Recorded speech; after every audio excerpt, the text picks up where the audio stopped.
Do të diskutojmë tani më gjërësisht në lidhje me tregun e ndërtimit në vendin tonë, marrëshkas nga shira e publikuara nga Instat, por edhe disa dënat publikuara më herët nga Banka e Shqipërisë. Më gjërësisht do të diskutojmë me zotin Ervin Demirxhiu, ekspert i tregut pasurive të paluajtshme. Përshëndetje, mirë se erdhët. Përshëndetje, mirë se u gjithë. Ta nisim me raportin e fundit që ndoqme dhe kronikën, vjet re një rënje kostove, por jo e çmimeve. Është kërkesa që vjen të përcaktojë sërish, pra ka ende një kërkesë të lartë? Tani, ne faktikisht kur bien çmimet, kur bien kostot, ne kemi vënë re që gjithmonë reflektohen me shumë vonesë. Patjetër, edhe te nafta. Apo mund të them pikërisht aty marr shkasin, apo mund të them që nuk reflektohen fare. Kostot mund të kenë rënë, por nuk besoj se janë aq domethënëse sa që tulen çmimet. Dhe për më tepër kur kemi kërkesë. Kur kemi kërkesë shtuar për blerje, dhe kjo mendoj që nuk do ndikojë ndonjëherë në rënien e çmimeve, pavarësisht se kostot mund të kenë rënë, siç thotë Instat. Por përcakton tregu, përcakton kërkesa dhe oferta.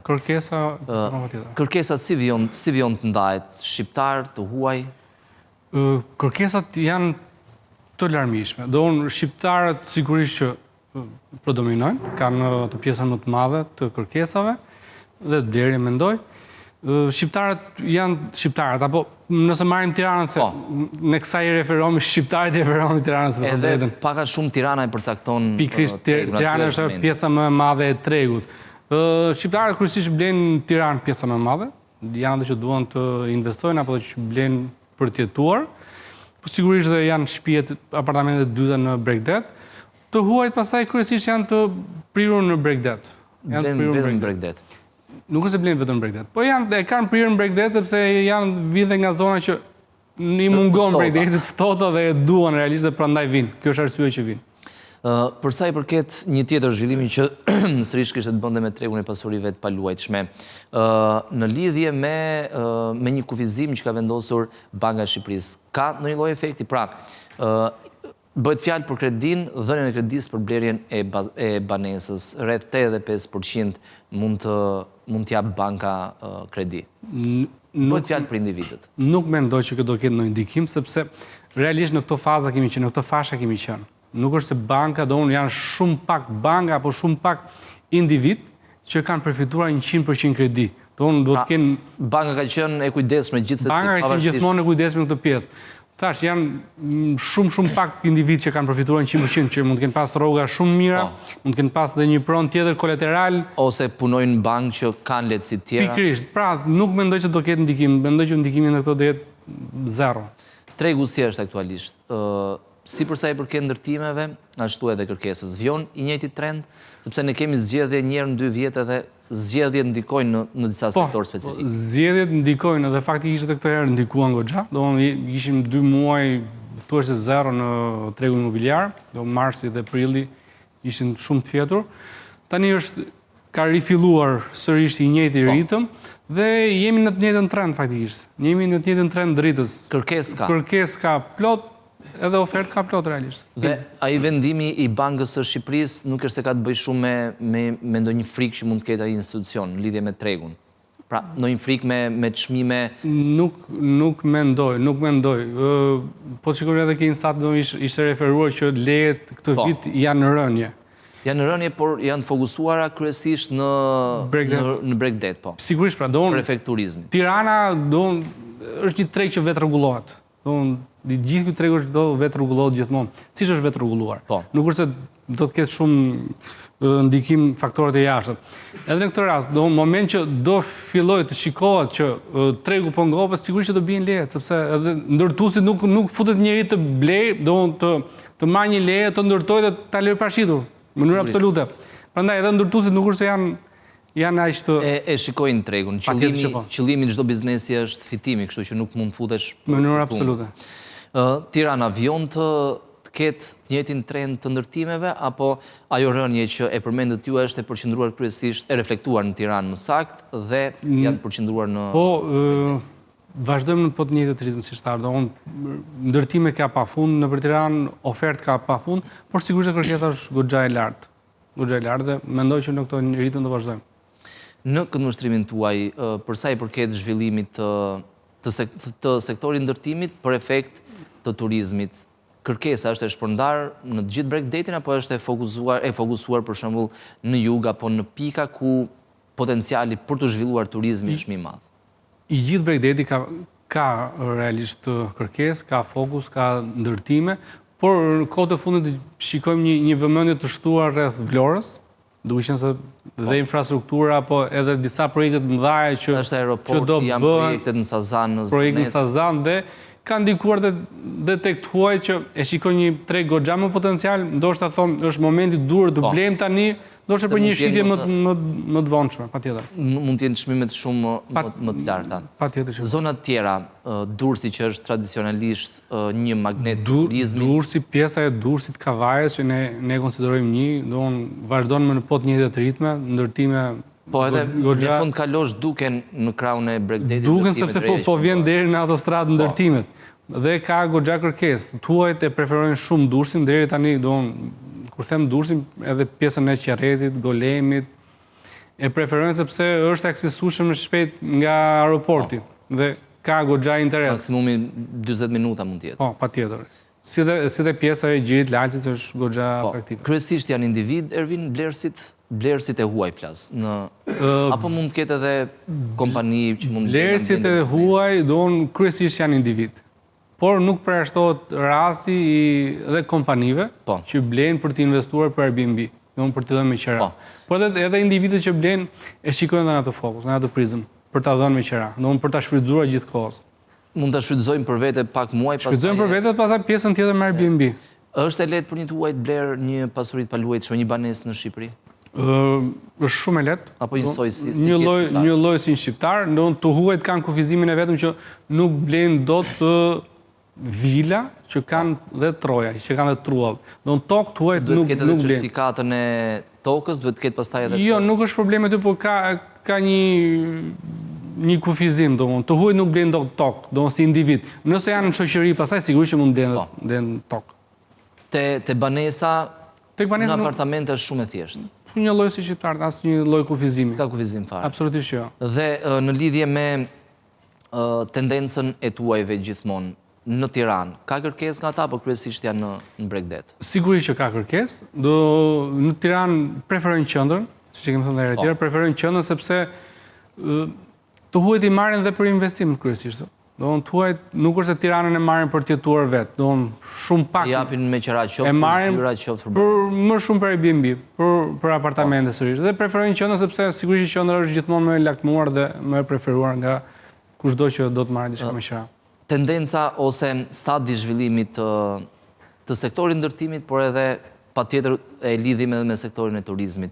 Në çfarë pike janë? Pra, ndërtimet ka hapësira për të vijuar edhe mbase për 5, për 10 vite? Unë mendoj që hapësira ka, Tiranë ka, dhe tani mendoj që do kalojmë një stad tjetër. Nuk do kalojmë se deri momentalisht jemi në stadin që duam apartamente, duam pronë, të fusim kokën, duam apartamente, se e kemi atë dëshirën e pasurit një apartament. Mendoj tani do kalojmë në një stad tjetër në cilësi. Në pasje, edhe për të treguar një status. Unë kam një apartament të këtij niveli, që thotë që tregon dhe statusin e atij personi. Dhe gjithmonë më shumë cilësia në ndërtim kam përshtypjen është me çfarë po ndërtohet aktualisht 4, 5 apo edhe 10 vitet e fundit, cilësia është shumë e mirë. Jo vetëm krahasuar me çfarë është ndërtuar këtu, por edhe krahasuar me çfarë mund ndërtohet në vende të tjera. Cilësia është goxha e mirë. Nuk mund të themi që është më perfekte apo që më e mira, por është goxha e mirë krahasuar me vitet e shkuara. Patjetër që po. Që është. Në lidhje ne kemi diskutuar shpeshherë, ishim në pritje, diskutuam sa duhet të jetë përqindja 2-3 apo 5%. E kam fjalën për amnistinë, nëse mund ta quajmë kështu, që do bëj. Rivlerësimi, po. Ka ndonjë shpresë, ndonjë shans në bazë diskutimeve që keni zhvilluar edhe si shoqat me Ministrinë e Financave në bazë? Momentalisht nuk ka asnjë lloj shpresë, shpresat e fundit që kishim vjet që na I prenë në mes. Ushty me ministrin. Ushty edhe pse doli kryeministri tha që do i bëjmë, prap nuk u bë kurrë. Pastaj u fut në fuqi kodi zgjedhor, pikërisht po, nga janari prap nuk bëhet dot. Ndoshta vitin tjetër, por nuk ka asgjë të sigurt. Është shumë e domosdoshme. Sot ne folëm pak për kredit. Sot një person që do të blej me kredi e ka thuar se pa mundur të blej një apartament. sepse më shumë... Kësti deli lartë, apo? Nuk është puna del kësti lartë, nuk gjem prona. Nuk gjem prona që shiten me kredi. Do në është thuajse pa mundur, 0,1% që mund shiten me kredi. Do kjo është një problem shumë i madh për tregun sot. Dhe mendoj, ndoshta, kjo është dhe një dashakesi për rishqicë dhe dashamirësi për tregun e ndërtimit, për pronat e ndërtim, që fokusin të jetë tek pronat e ndërtim dhe të kenë një marrëqitje më të madhe dhe pronat në ndërtim pallatet e reja. Po, ajo periudhë pati edhe efekte negative, kam shtypje me pritja për të Ajo pati shumë efekte negative, sepse gjithë po prisin se kush është ai që do të paguajë më shumë para, do gjithë presin me shpresën që do bëj, por në fund fare u çliruar tregu. Por është një ngësh goxha i madh për pronat që shiten me që duan kredi. Dhe ndryshimi i mendjes shpesh herë sepse njerëzit presin sepse do ndodh diçka.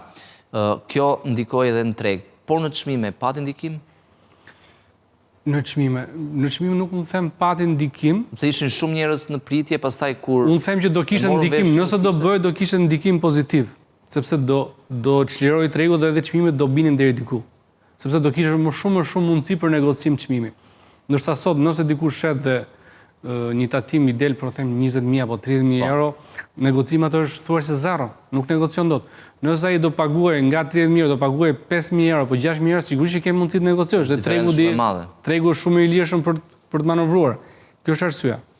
Aktualisht flasim edhe për Tiranën, përveç tuajve, shqiptarët kryesisht ku janë përqendruar, flasim për Tiranën patjetër. Çiftet e reja, kush ka një apartament të parë dhe kush sistemi do të fusë kokën, gjenë zonat që janë me çmime më preferenciale, që mund tjetë i Zberishti, mund tjetë zona e Freskut, Paskuqani, padyshim, zona 5 Majt. Pastaj, dalim në zonat më elitare me çmime, mund themi, që janë zona e Tegut, Liçenit, që janë zona që kanë goxha çmime të lartë. Te më të lirat, sa ka shkuar çmimi pak a shumë? Më të lira... Poshtë Tirane, poshtë 1.000 gjenë Tiranë? Edhe mund gjesh në faza fillestare ndërtimi. Zona e Paskuqanit edhe mund gjesh. Që janë fazë grope, apo edhe pa u hap grope akoma, thjesht është konfirmuar leja dhe shiten në këtë mënyrë. Dhe ka kërkesë edhe aty? Mbas edhe për faktin do zgjatohet bulevardi, është edhe stacioni i trenit elektrik që do jetë pak a shumë aty afër? Ne zyrën tonë kemi tek Kodra Diellit. Po. Te Unaza? Në Unaz, fiks mbi Unaz. Dhe kur i prezantoj klientit, i prezantoj Paskuqani, jo thonë Paskuqani në larg, je një lloj si këtu tek unë. Nëse je një lloj sepse je në Unaz dhe ti në çdo moment je në çdo pikë Tiranës. Domthonë njerëzit nuk e shikojnë akoma këtë pjesë, pavarësisht se edhe komuna Parisit, Kodra Diellit në të njëjtët situatë ka qenë para 15 vitëve, siç është Paskuqani sot, dhe unë ja sugjeroj me shumë forcë klientëve. Por e merre sepse do jesh goxha i fituar. Është një zonë zhvillim dhe mendoj që do zhvillohet akoma më mirë se zonat të tjera. Sepse standardet janë rritur dhe kërkesat janë tjera. Kaosi siç ndodhi për shembull me disa zona të Tiranës, tek këto që po zhvillohen tani, kam përshtypjen nuk do. Jo, janë vënë disa standarde. Janë vënë disa standarde që nga largësitë e pallateve, gjelbrimi e tjerë janë vënë goxha standarde. Në Kodrën e Diellit ti ke balkone që jep dorën komshiut, pallatin pallat. I ndron televizorin. Ndërkohë që pa televizorin patjetër, ndërkohë në atë zonë nuk do ndodhej më kjo gjë. Unaza, meqense e përmendëm, përveç zhvillimit, po ndikon edhe në rritjen e çmimeve? Patjetër që po. Çdo pjesë e infrastrukturës që bëhet apo ribëhet apo rregullohet përmirësohet, ndikon në çmim, në mënyrë absolute që po. U rritën direkt, kam përshtypjen, jo mbasi u hap, por kam përshtypjen që në momentin kur autostrada ishte drejt përfundimit. Piketimet, patjetër që po. Ato që ishin zgjuar dhe kishin potencial për të blerë, blenë me çmime 500 apo 600 apo edhe më pak në faza dhe i shitën me sa i shitën ndim shumë. Përveç atyre që blenë një banesë, Ervin, banesë për të jetuar, ka tjerë që e kanë kthyer në punë formë investimi, e blenë sot në base në grop ose në një fazë më të avancuar dhe shesin kur pallati përfundon. Ka shumë nga to. Ka shumë nga to që blenë në... Diferenca në çmim për metër sa mund të jetë? Po mund të shkojë dhe 100%. Pra, patjetër që po. Nëse blenë në fazë grope themi 700, 600 apo mund kanë mbledhur me 500, sigurisht që dëshesën me 1500, do dy fishin me patjetër që dëshesësh. Moment që është i përfunduar objekti. Për një periudhë 4-5 vjeçare? 4 vjet. Do maksimumi një pallat për 4 vite është i mbaruar. Përfundon për 4 vjet. Patjetër që po. Për ta mbyllur bisedën, në kundërshtrimin tuaj, zhvillimi i tregut si do të vijojë? Flas për çmimet gjithmonë. Pra, ndërtimi i lidhur me çmimet. Unë faktikisht vjet kisha parashikuar që trendi apo kurba rritëse nuk do ishte e njëjta vjet, siç ishte vjet, por për fat keq, fat mirë nuk di se ta them, por është në të njëjtën. Mund të jetë jetë fati mirë. Është në të njëjtin trend, domthonë vazhdon në të njëjtin trend rritës. Pra që do thotë ulje nuk ka. Dhe kjo përkthehet që ulje të ritmi ndërtimit por të çmimeve në anën tjetër? Pikërisht, çmimet do të vijojnë të larta. Flas për çmimin që nuk do ketë ulje. Në moment që moment që ndërtuesit do shikojnë që kërkesa ngadalësohet, po ngadalësohet, sigurisht që do ulin në ritmin e ndërtimeve. Dhe tregu dhe çmimet do jenë po të njëjta në fund fare. Do mendoj. Ulje nuk ka shanse, nuk ka shpresë. Jo, unë e them gjithmonë që koha më mirë për të blerë ka qenë dje.